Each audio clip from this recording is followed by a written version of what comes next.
You put on your favorite song, the one that hits somewhere behind your ribs for no medical reason.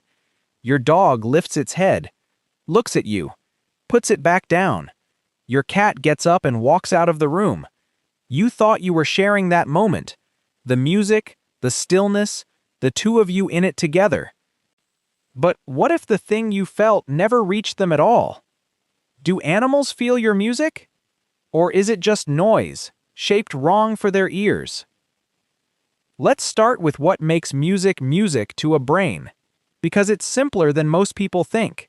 It's not melody, it's not lyrics, it's tempo and frequency range. Your brain locks onto rhythms between 120 and 140 beats per minute. That's the pace of a brisk walk, the cadence of most pop songs, the speed at which your neural circuits most efficiently synchronize with an external pulse. Scientists call that process entrainment, your brain literally timing itself to the beat. Your hearing sits between roughly 20 Hz and 20,000 Hz, and the music you love is built within that window, arranged at tempos your nervous system was already listening for. Now here's the thing. A cat vocalizes a full octave above you. A whale communicates at frequencies so low you'd need special equipment to hear them.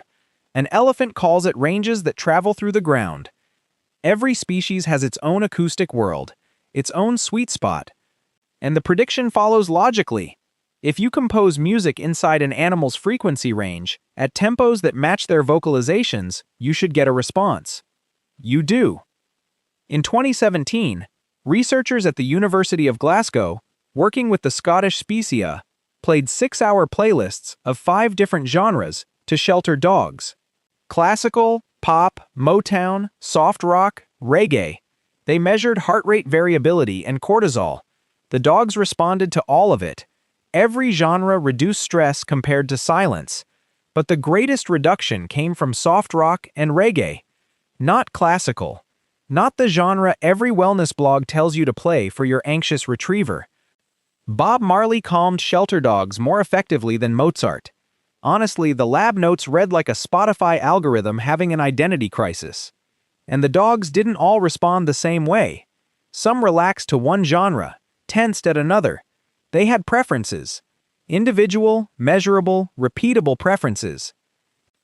And they were not yours. Even goldfish seemed to be listening. Researchers at Keio University trained goldfish to distinguish Bach from Stravinsky, 2 composers, 2 structures, and a brain with no cortex at all, picking out patterns in organized sound. But here's where it gets stranger. In 2015, psychologist Charles Snowden at the University of Wisconsin and cellist David Tei published a study in Applied Animal Behavior Science that quietly rewrites the entire conversation. They composed music specifically for cats, pieces built on frequencies that match feline vocalizations, at tempos that mimic purring and the rhythmic suckling sounds kittens make while nursing. Then they played it alongside human music for domestic cats and watched. The cats ignored the human music completely, walked away, lay down, showed zero interest. When the cat music played, they approached the speaker. They rubbed against it. They purred. That's not a cat that doesn't like music. That's a cat that spent its entire life hearing the wrong playlist. Snowden and Teye had run the same experiment 6 years earlier with cotton-top tamarins, small monkeys from Colombia, published in Biology Letters in 2009. Human music, nothing. No behavioral change, no interest, no calm. Just a monkey in a room with noise.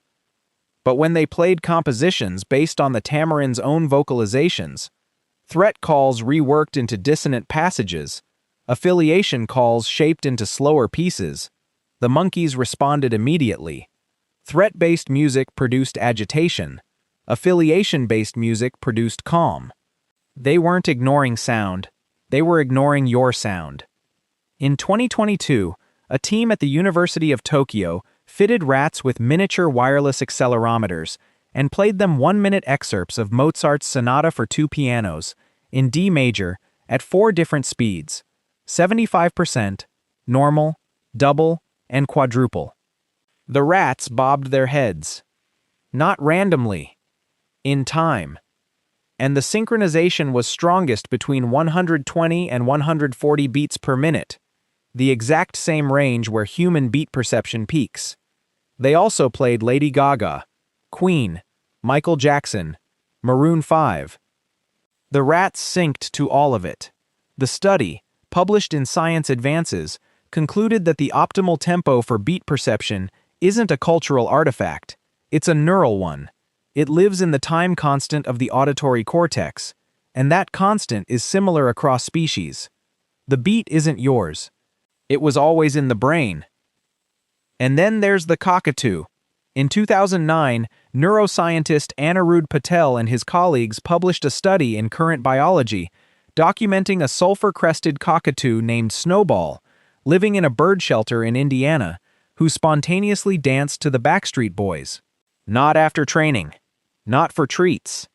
He heard the music and moved to it, adjusting his tempo when the researchers sped up or slowed down the track. A follow-up study a decade later found that Snowball had developed 14 distinct dance moves and 2 combinations: head bobs, lifts, body rolls, none of them taught. That wasn't a trick. That was a brain hearing a pattern in the air and deciding, on its own, to join it. In 2018, researchers at Ruhr-Universität Bochum in Germany did something nobody had tried before. They put a Nile crocodile into an MRI scanner and played it Johann Sebastian Bach. The crocodile's brain lit up, not just in the auditory cortex, in regions associated with complex stimulus processing, the same regions that activate in birds and mammals when they hear structured sound. The study was published in Proceedings of the Royal Society B. This is a reptile whose lineage diverged from ours over 200 million years ago. Before there was music, before there were instruments, before anyone sang, the neural architecture to process organized sound was already there, sitting in a skull built for a swamp. The skeptic says it's just vibrations. Sound is pressure. These animals are responding to physical force on their bodies, not to anything resembling an aesthetic experience. And that's fair. Sound is, at the most basic level, air molecules pushed in waves. But the rats didn't sync to just any pressure wave.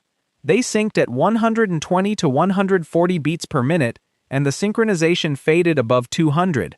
The cats didn't respond to just any frequency in their range. They responded to compositions built on purring rhythms and nursing sounds. If this were just vibration, any frequency would work. It doesn't. Something is selecting. We can measure a dog's stress hormones dropping when reggae plays through a kennel speaker. We can film an elephant standing motionless as a piano chord drifts across a clearing. We can strap an accelerometer to a rat and watch it nod to Mozart at the same tempo you'd tap your foot. But there's a wall. None of that data gets past. We have no way to reach the inside of what's happening. Whether what an elephant hears when a C major chord floats through the trees is anything like what you hear when a song catches you off guard in the car and your throat tightens for a reason you couldn't explain if you tried. Picture it from your cat's side for a second.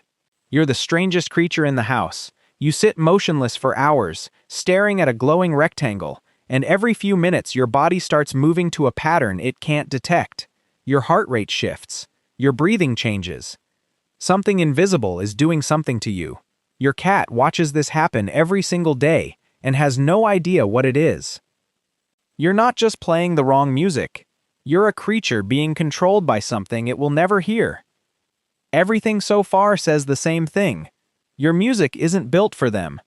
But then there's a piano in Thailand that breaks the pattern. In 2011, a British pianist named Paul Barton dragged an upright piano to Elephant's World, a sanctuary in Kanchanaburi that cares for old, blind, and injured elephants retired from the logging industry and the streets. He sat down and played Beethoven. An elephant that had been eating its breakfast stopped, turned, and walked toward the piano. It stood a few feet away. Its breathing slowed. It curled its trunk inward, the way an infant elephant does when it's being held. Nobody taught that elephant what a piano was. Nobody told it the music was for it. Paul Barton has gone back every year since. He's played Bach, Debussy, Schubert. The elephants come. They stand beside the piano, sometimes for an hour, sometimes longer. They don't leave until it stops.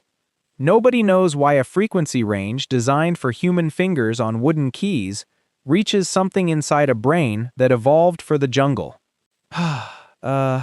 Every species on this planet has its own frequency, its own tempo, its own version of what it means when organized sound moves through the air and something on the other end holds still instead of walking away.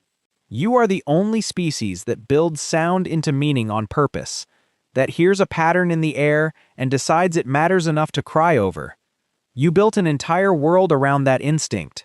Millions of songs, centuries of composition, concert halls and streaming services, and playlists for every mood you've ever had, and never once asked what they wanted to hear. Right now, somewhere in your house, your dog is lying on the floor while your speakers play. It's not ignoring the music. It's hearing something you can't. And waiting for the one song written for it.